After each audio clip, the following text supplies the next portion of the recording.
नमस्कार, इस वीडियो में आपका स्वागत है। NEET JEE की परीक्षाएं होंगी या नहीं, इस पर अभी भी सवाल बना हुआ है। हालांकि केंद्र सरकार की तरफ से यह कह दिया गया है कि ये परीक्षाएं सितंबर के महीने में होकर रहेंगी और अब धीरे धीरे हमें नॉर्मल की तरफ वापस लौटना होगा। नॉर्मल मतलब अब चीज़ों को कहीं ना कहीं से तो शुरू करना पड़ेगा, चाहे वो स्कूल्स हों, चाहे वो परीक्षाएं हों, चाहे वो जो हम अनलॉक की प्रक्रिया में आगे बढ़ रहे हैं। हमने विमान सेवाएं देखनी शुरू कर दी, हमने ये देखना शुरू कर दिया कि अब आप सिर्फ अनलॉक जो है जो वीकेंड है वो कहीं ना कहीं एक लॉकडाउन के तहत रहता है। इसके अलावा जो अनलॉक की प्रक्रिया है वो धीरे धीरे आगे बढ़ती जा रही है और धीरे धीरे चीज़ें सामान्य की तरफ बढ़ती चली जा रही है। लेकिन ममता बनर्जी हों चाहे असदुद्दीन ओवैसी हों, उनको ये लगता है कि NEET JEE की परीक्षाएं फिलहाल नहीं होनी चाहिए और ऐसा वो सिर्फ इसलिए कह रहे हैं क्योंकि कोरोना महामारी इसकी वजह है।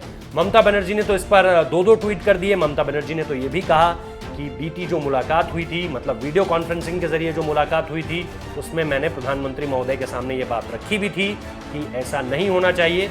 लेकिन शिक्षा मंत्रालय की तरफ से ये साफ है कि आपको कहीं ना कहीं से तो शुरुआत करनी होगी। तो इन परीक्षाओं के साथ शुरुआत की जाए। अलग अलग कॉलेजेस के सत्र को लेकर भी UGC की गाइडलाइंस के तहत भी अब चीज़ें सामने निकल कर आ रही हैं और हर बार यही कहने की कोशिश है कि कहीं ना कहीं से शुरुआत जो है वो करनी पड़ेगी। लेकिन दीदी यानी कि ममता बनर्जी इसके पक्ष में नहीं नजर आ रही हैं और ओवैसी साहब भी इसके पक्ष में नहीं नजर आ रहे हैं। मैं आपको जरा सा वो ट्वीट थोड़ा सा बता दूं।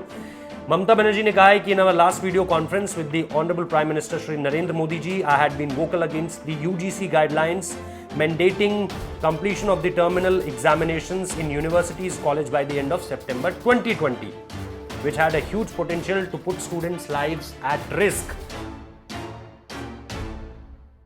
उनका सीधा सा कहने का मतलब यह है कि अगर इस तरह की कोई चीज होती है तो इससे विद्यार्थियों की जो जिंदगी है उस पर खतरा आ सकता है। यानी इस तरह की कोई परीक्षा नहीं होनी चाहिए कोविड महामारी के चलते। लेकिन अब आप देखिए कि चीज़ें हर तरफ से, अगर आप किसी भी क्षेत्र में देखिए, चाहे खेलकूद देखिए, वो भी दोबारा से शुरू हो गए। अभी आज जब मैं ये खबर पढ़ रहा हूँ तो दुनिया में जो सबसे बड़ी फुटबॉल लीग होती है वो पूरी हुई है और वो सही तरीके से पूरी हो गई। क्रिकेट में आप देख रहे हैं कि IPL शुरू होने जा रहा है। इसके अलावा जो ट्रांसपोर्टेशन है वो भी धीरे धीरे अब मुंबई में भी ओपन हो रहा है और दिल्ली में भी ओपन हो रहा है धीरे धीरे। इन सारी चीज़ों के बाद जो एक नया नॉर्मल होगा वो बिल्कुल पिछले नॉर्मल से, उसको अगर आप तुलनात्मक ढंग से सामने रखेंगे तो दोनों चीज़ें अलग होंगी। लेकिन सवाल यही है कि अगर इन परीक्षाओं से नहीं तो किसी न किसी परीक्षा से तो आपको शुरुआत करनी पड़ेगी। अगर आपको सितंबर नहीं तो आपको नवंबर से शुरुआत करनी पड़ेगी और अभी ऐसा कोई डेटा कुछ नहीं बता रहा है कि सितंबर में अगर हालात इतने बेकाबू हैं तो नवंबर में और ज़्यादा हालात बेकाबू हो जाएंगे या और ज़्यादा चीज़ें सुधर जाएंगी। काम आपको ये करना है कि अब आपको प्रिकॉशंस लेने हैं। अब आपको चीज़ें जो है, जो लगातार सरकार की तरफ से कहा जा रहा है, प्रधानमंत्री नरेंद्र मोदी ने अपने हर संबोधन में यही कहा है देश के नाम कि एक तो मास्क ज़रूर पहनिए, दो गज की जो दूरी है उसे बनाकर रखिए और इसके साथ साथ सैनिटाइजर है उसका प्रयोग लगातार आप कीजिए और जितना ज़्यादा आप अपने आप को सेफ रख सकें उतना सेफ रखिए और इसके बाद चीज़ें चलती रहेंगी क्योंकि चीज़ों को वापस तो लौटना होगा। आप देखिए, आप बिजनेस जो है वो ज़्यादा से ज़्यादा सफ़र ना हो, इसलिए आप नई गाइडलाइंस के साथ हर चीज़ें खोलने को लेकर बातचीत कर रहे हैं अब। और आप अलग अलग राज्यों में देख रहे होंगे कि ये जो चीज़ें हैं वो एग्जीक्यूट हो रही हैं। लेकिन बंगाल हो चाहे आंध्र प्रदेश हो, हैदराबाद जिसका मैं जिक्र कर रहा हूँ, वहाँ पर दोनों ही जो नेता हैं वहाँ से जो आते हैं, एक ओवैसी साहब हो गए और एक ममता बनर्जी हो गई, वो ये कहने पर लगातार उतारू हैं कि छात्रों के जीवन पर इससे खतरा पड़ सकता है।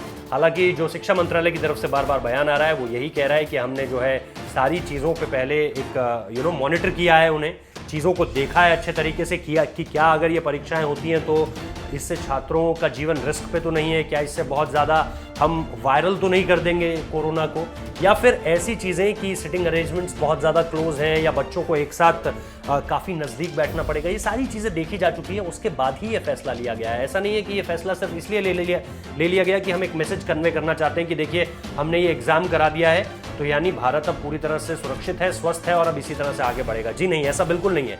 तैयारियां पूरी हैं और उन्हीं तैयारियों के बाद ये सारी की सारी चीज़ें एग्जीक्यूट की जाएंगी।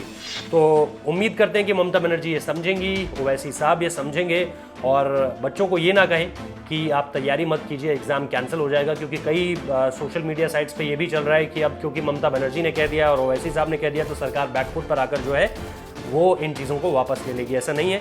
अगर आप तैयारी कर रहे हैं तो तैयारी पूरी रखिए। एग्ज़ाम वो हालात पर ही डिपेंड करेगा। अभी जो निर्देश है सरकार की तरफ से वो ये साफ है कि सितंबर में परीक्षाएं होने जा रही हैं। लोग विरोध निश्चित तौर पर करेंगे अपनी सियासत को चमकाने के लिए, ताकि केंद्र सरकार किसी फैसले पर तो पीछे हटे और उसका फिर फायदा उठा सकें ये लोग कि देखिए हमने दबाव बनाया, हमें आप लोगों की जान की परवाह है, इस वजह से सरकार जो है वो बैकफुट पर चली गई। लेकिन फिलहाल हमारी आपसे यही अपील है कि आप तैयारी करिए और अभी के जो निर्देश हैं उसके अनुसार परीक्षा तय वक्त पर ही होगी, यानी सितंबर में ही होगी। बहुत बहुत शुक्रिया, धन्यवाद।